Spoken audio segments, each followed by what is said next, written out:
Welcome to the deep dive. Today, we're tackling something really fundamental to good health, but it's often kind of the forgotten hero on our plates: dietary fiber. Yeah, definitely doesn't get the spotlight it deserves. Exactly. So, we've gathered a stack of fascinating sources here. We're looking at its ancient past, its complex interactions within our body, even its surprising link to the brain. Quite a journey. It is. Our mission today is to cut through all that, pull out the most important nuggets for you so you'll have a clear, practical understanding of what fiber is, why it's so crucial, and importantly, how to genuinely get enough of it into your life. And what's really fascinating looking at these sources is just how far beyond roughage its role goes. It's not just digestion. Right. It's a key player in metabolic health. It supports immunity. And yeah, it even impacts our mental well-being. It has this really widespread influence. That's a great way to frame it. So let's start with the absolute basics. What exactly is dietary fiber? Give us this simple definition. Okay, at its core, dietary fiber is basically the part of plant foods that human enzymes just can't break down in the small intestine. So it just passes through. It arrives at the large intestine largely intact, yeah. We're talking about complex carbohydrates, things like cellulose, hemicellulose, pectin, lignin. So our bodies can't use it for, like, fuel Yeah. or direct nutrients. Why is something indigestible so vital? Precisely. We don't get calories from it in the usual sense, but its interaction with our bodies is incredibly important. How so? Well, it supports digestive function, it improves metabolic processes, it's strongly linked to preventing chronic diseases, it acts as food for our good gut bacteria. Ah, the microbiome connection. Exactly. And it helps manage things like blood sugar and cholesterol. It's doing a lot of work behind the scenes. Okay, let's follow that thread then, because our relationship with fiber hasn't always been this way, has it? Take us back. Where did human diets start with this? It's quite a historical shift, actually. If you look way back, prehistoric era, hunter-gatherer diets were extraordinarily high in fiber. How high are we talking? The estimates from the sources are pretty staggering, maybe anywhere from 50 to 100 grams of fiber daily. Wow, 50 to 100 grams. That feels like a completely different planet compared to today's average. What is it now, like 15, 20 grams? Yeah, around 15 to 20 grams on average in many Western countries. It's a massive, massive drop. Huge difference. Really is. And you can kind of trace that decline through history. The agricultural revolution, well, that maintained a moderate intake from grains and vegetables. Still decent then. Still decent, relatively speaking. But it's really the Industrial Revolution, with the rise of large-scale food processing, especially milling grains, stripping away the bran and germ. Ah, taking out the good stuff. Exactly.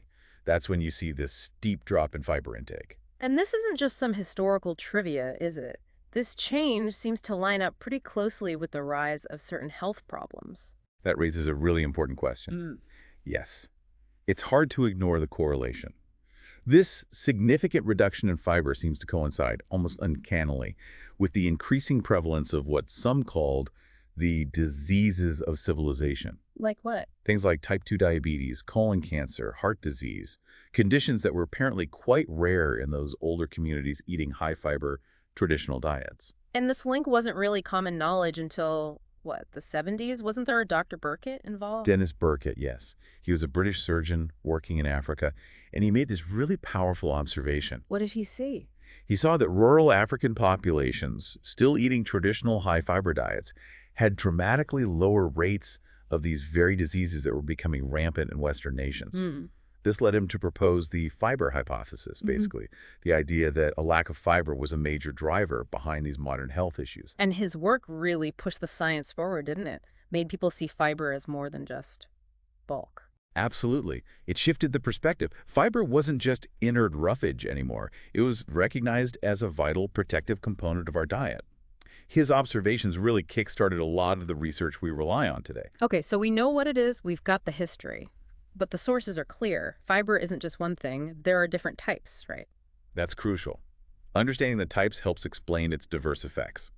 The main ways we classify fiber are based on its properties: soluble fiber, insoluble fiber. Okay. And then there's this overlapping category of fermentable or prebiotic fiber. So soluble, insoluble, fermentable, what's the key difference?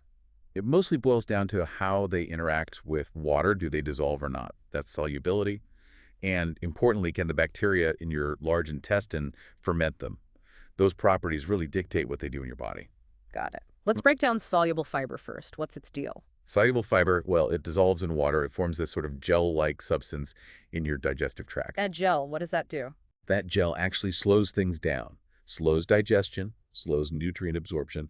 This is really beneficial for keeping blood sugar levels steady and helping to lower cholesterol. Interesting. And where do we find these gel-forming types? Good sources include pectin-think apples, citrus fruits, beta-glucans are another big one, famously in oats and barley. Ah, oatmeal. Yep, and various gums, like psyllium husk, which you often find in supplements. It's worth noting many of these soluble fibers are also highly fermentable by your gut bacteria. Okay, makes sense. Now let's flip to the other side, insoluble fiber. Right. Insoluble fiber, as the name suggests, doesn't dissolve in water. It pretty much passes through your digestive system intact, acting more like a bulking agent. So its job is more physical, moving things along. Exactly that. Its main role is promoting regular bowel movements, adding weight and softness to stool, and helping prevent constipation. It also helps prevent conditions like diverticulosis by keeping waste moving efficiently. And sources for that. Where do we get insoluble fiber? Think about the structural parts of plants. Cellulose that's abundant in whole grains, legumes, most veggies, nuts. Hemicellulose is similar, found in bran, cereals. Okay. And then there's lignin, often in woody parts of vegetables, seeds, grain husks. Lignin's interesting because it's one of the few fibers that's pretty much completely non-fermentable. Now, you mentioned fermentable and prebiotic fibers earlier, connecting this to the gut. What exactly are they doing? Right, so these are the fibers that your beneficial gut bacteria can actually eat. They feast on them. They ferment these fibers in your colon. And when they ferment them, what happens? What do the bacteria produce? Ah, that's where the magic really happens. This fermentation process produces beneficial compounds called short-chain fatty acids, or SCFAs. Yes, CFAs. The main ones are acetate, propionate, and butyrate. Butyrate in particular is super important. It's the primary energy source for the cells lining your colon.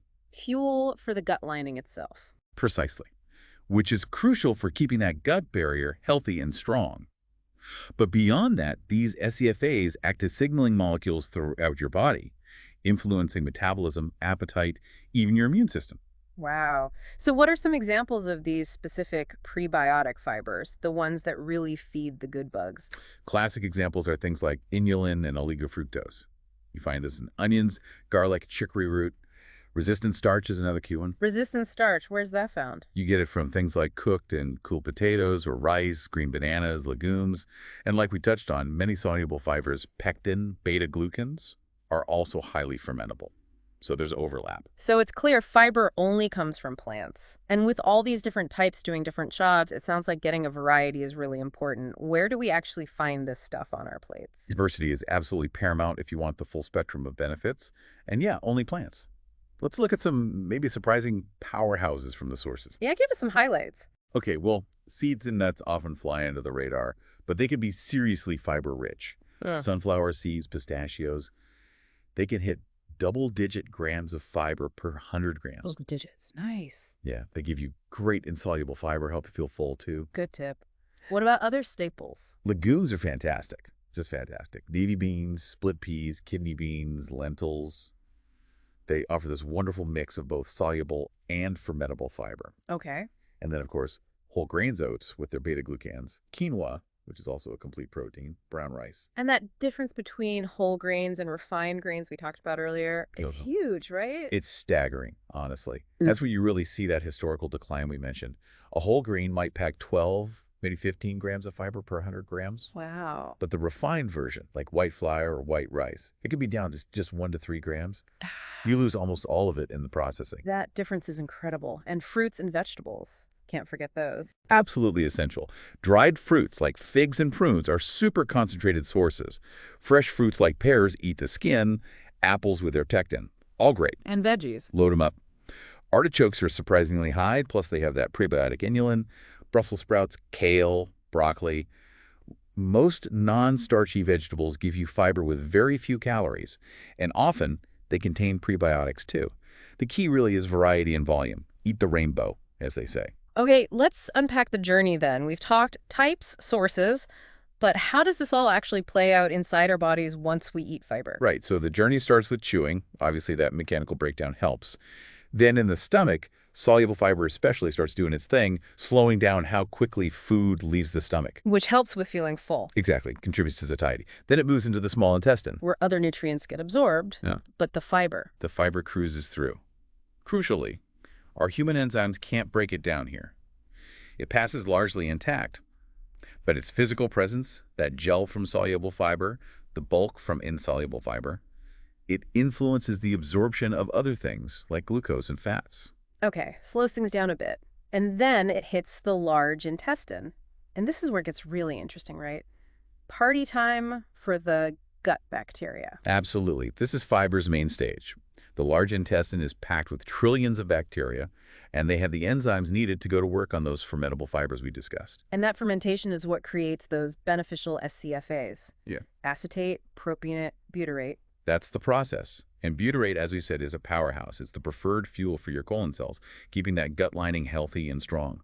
All the SCFAs get absorbed and can signal throughout the body, impacting metabolism, immunity, all sorts of things. And what about the non-fermentable fiber? Even if the bacteria aren't eating it, it's still doing important work. Oh, definitely. Its physical bulk is key. It adds significant weight to stool, which stimulates the muscles in your colon peristalsis to move waste along more efficiently. So it speeds things up. It reduces transit time, yeah. This helps dilute any potential toxins and ensures regular, healthy bowel movements. That's that sort of mechanical cleansing effect. So let's connect all this, the journey, the fermentation, the physical effects, to the bigger picture. What's the overall impact of fiber on our systemic health? The benefits are incredibly wide-ranging. It really links what happens in the gut to your overall well-being. Okay, break it down for us. Metabolic health first. Right. So that gel action from soluble fiber, it slows down sugar absorption from your meal, which helps prevent those sharp spikes in blood glucose after you eat. Good for blood sugar control. Very good. And those SCFAs we keep mentioning, they actually improve your body's sensitivity to insulin, which is fundamental for metabolic health. What about heart health? You mentioned cholesterol earlier. Yes, soluble fiber is a star here. It binds to bile acids in your gut. Now, bile acids are made from cholesterol. Okay. So when fiber binds them up and carries them out, your liver has to pull more cholesterol from your bloodstream to make new bile acids. This effectively helps lower LDL, the bad cholesterol. Ah, clever mechanism. And one of the SCFAs, propionate, might also directly inhibit cholesterol production in the liver. The sources even give a specific number.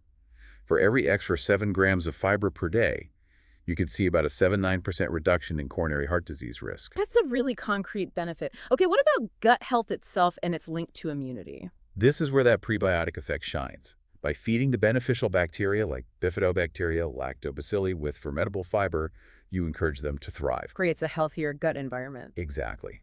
And the SCFAs they produce, especially butyrate, directly nourish your colon cells, maintain the integrity of that gut lining, keeping the junctions between cells tight, and they lower the pH in the colon. Why is lower pH good? It makes the environment less friendly for harmful pathogens. And remember, something like 70% of your immune system cells reside in your gut. 70%, wow. So SCFAs directly influence these immune cells, helping to regulate inflammation. On the flip side, diets low in fiber can weaken that gut barrier, potentially leading to more inflammation throughout the body. Fiber also seems to play a role in appetite and weight management, you mentioned. It absolutely does, for a few reasons. One, it adds bulk and volume to your food without adding significant calories, so you feel fuller on less. Makes sense. Two, particularly soluble fiber, slows down digestion, keeping you feeling satisfied for longer. And three, fiber intake promotes the release of satiety hormones like GLP-1 and PYY that signal fullness to your brain. So it helps control appetite naturally. Pretty much. And studies consistently show that people who eat more fiber tend to have a lower body mass index and smaller waist circumference. There's a clear correlation. Going back to the physical side, detoxification and colon health. Yeah, the bulk and the faster transit time mean that waste and any potential toxins within it spend less time hanging around in contact with your colon lining. Moves it out quicker. Right. And the stimulated peristalsis keeps things moving smoothly. This whole process, combined with the anti-inflammatory and cell-nourishing effects of SCFAs, contributes to a lower risk of diverticulosis and, significantly, colorectal cancer. The sources point to about a 14% lower risk for those with high fiber intake. 14% is significant. And you mentioned broader inflammation reduction too. Yes, through those SCFAs, modulating immune responses and reducing pro-inflammatory markers systemically, not just in the gut. This connection is likely why higher fiber intake is linked to a lower risk of conditions associated with chronic inflammation. Things like certain autoimmune diseases, maybe even asthma, and definitely metabolic syndrome. You also touched on hormonal balance. How does fiber fit in there? Primarily through its positive impact on metabolic health. By improving insulin sensitivity and stabilizing blood sugar, fiber helps tackle key components of metabolic syndrome. And stable blood sugar can have positive downstream effects on other hormones, potentially influencing stress hormones, like cortisol, for instance. Okay, this is fascinating, but here's where it gets really mind-blowing for me. Fiber doesn't just impact our bodies physically. The sources say it has a clear connection to our brains too.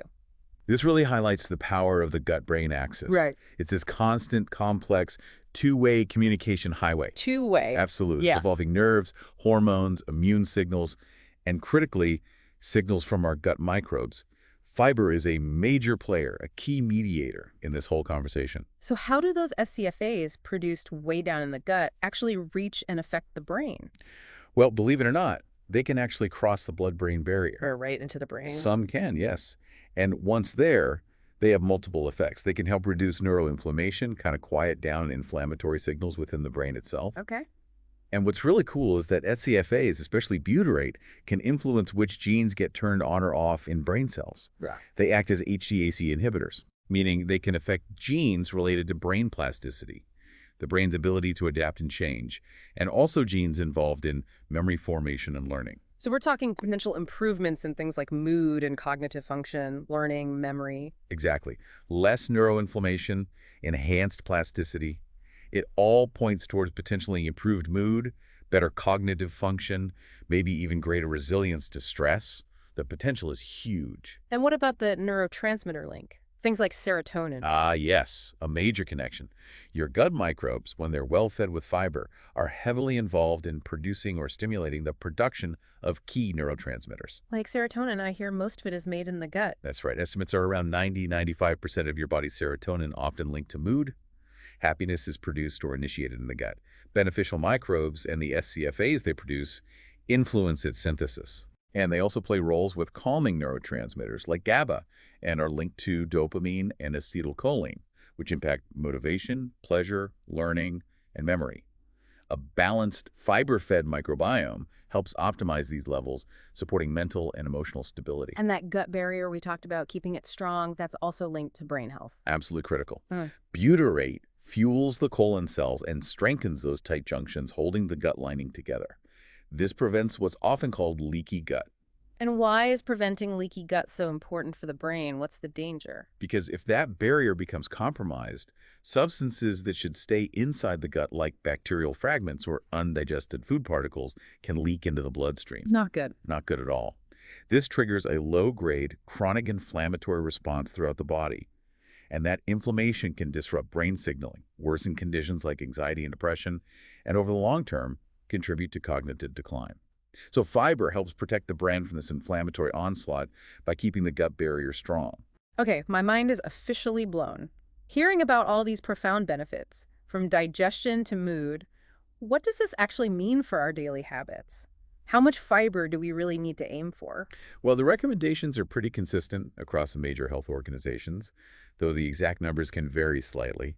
The World Health Organization, for instance, recommends at least 25 grams per day for adults. 25 grams minimum. Yeah, and they have scaled recommendations for children, too, based on age.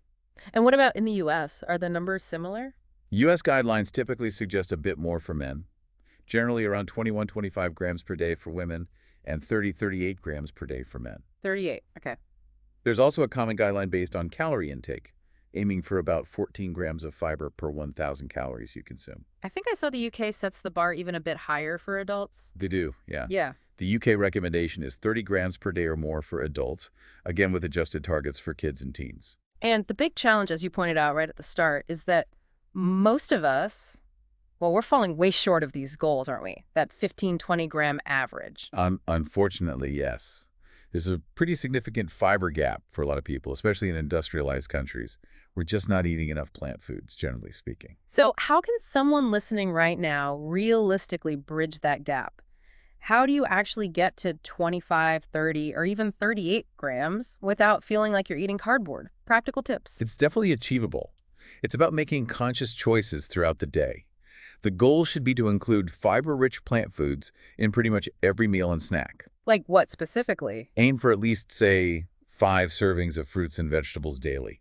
Try to get in 2-3 servings of whole grains. Think of oats, brown rice, quinoa, whole wheat bread. And definitely include 1-2 servings of legumes, beans, lentils, chickpeas. On nuts and seeds. Absolutely. A Mm. handful of nuts or a tablespoon of seeds adds up.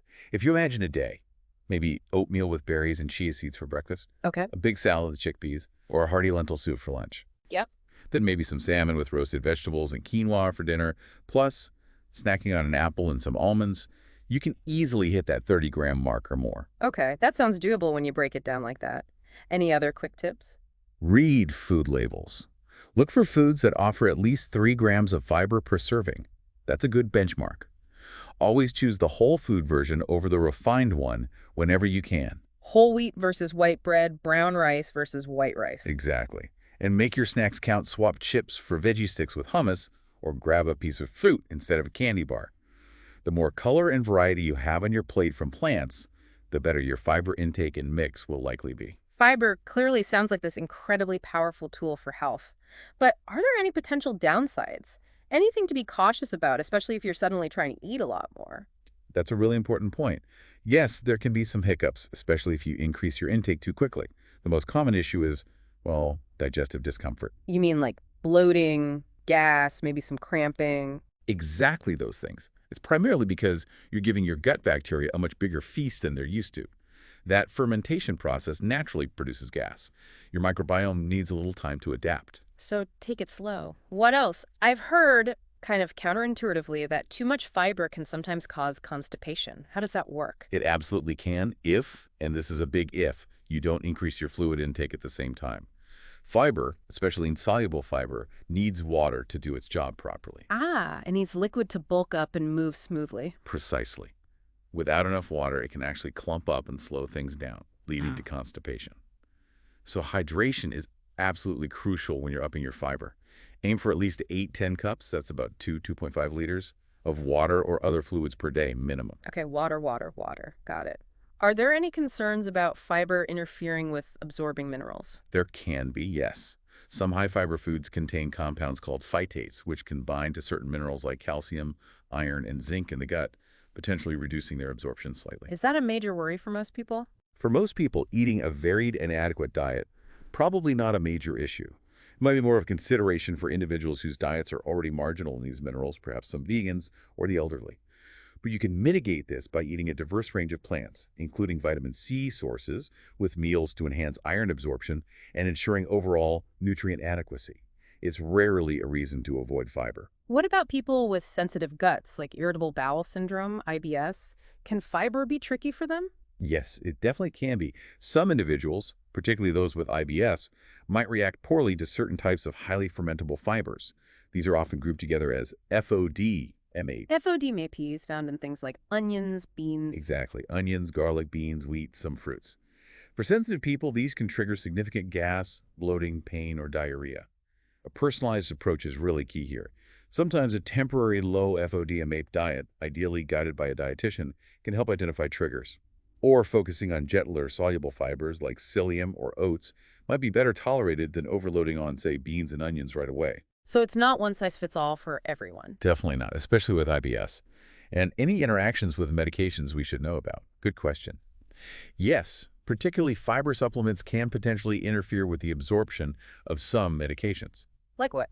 Things like certain heart medications, thyroid hormones, some antibiotics, even birth control pills sometimes. Fiber can bind to them or slow their absorption.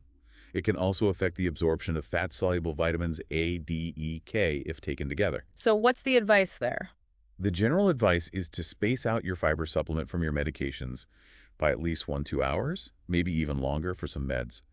And crucially, if you're on any regular medication, talk to your doctor or pharmacist before starting a fiber supplement or drastically increasing your intake. Always best to check.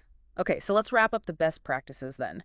If someone wants to boost their fiber safely and effectively, what are the key takeaways? Number one, hydrate, hydrate, hydrate. Can't stress that enough. Number two, go slow. Increase your fiber intake gradually, maybe over a few weeks, to let your digestive system adapt. Don't go from 10 grams to 40 overnight. Please don't. Yeah. Third, focus on whole foods first. Get your fiber from fruits, vegetables, legumes, whole grains, nuts, and seeds primarily. Supplements can help bridge a gap, but they don't offer the same package of nutrients as whole foods. Good point. Fourth, monitor your body. Pay attention to how you feel and adjust your intake or food choices accordingly. And finally, don't hesitate to consult a professional, a doctor, or a registered dietitian, especially if you have existing digestive issues or chronic conditions, or if you're on medications.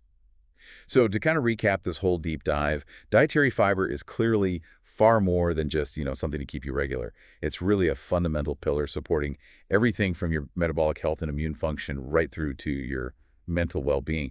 And so much of that comes down to its profound interactions with our gut microbiome. It truly is an underestimated powerhouse nutrient, isn't it? Hitting those targets, that 25 to 38 grams per day range, it seems achievable and absolutely vital for long-term health. Just remember, as you said, listen to your body, increase gradually, and keep that water bottle handy. Thank you so much for joining us on this deep dive into the incredible world of fiber. We really hope you're feeling much more informed and maybe inspired to show your gut microbes a little more love. And maybe just a final thought to leave you with. Considering fiber's incredibly deep historical roots in the human diet, going back millennia, and its intricate dance with our very modern gut microbiome, it really makes you wonder, is reclaiming that connection with fiber perhaps one of the keys to navigating the complex health challenges we face in our industrialized world today?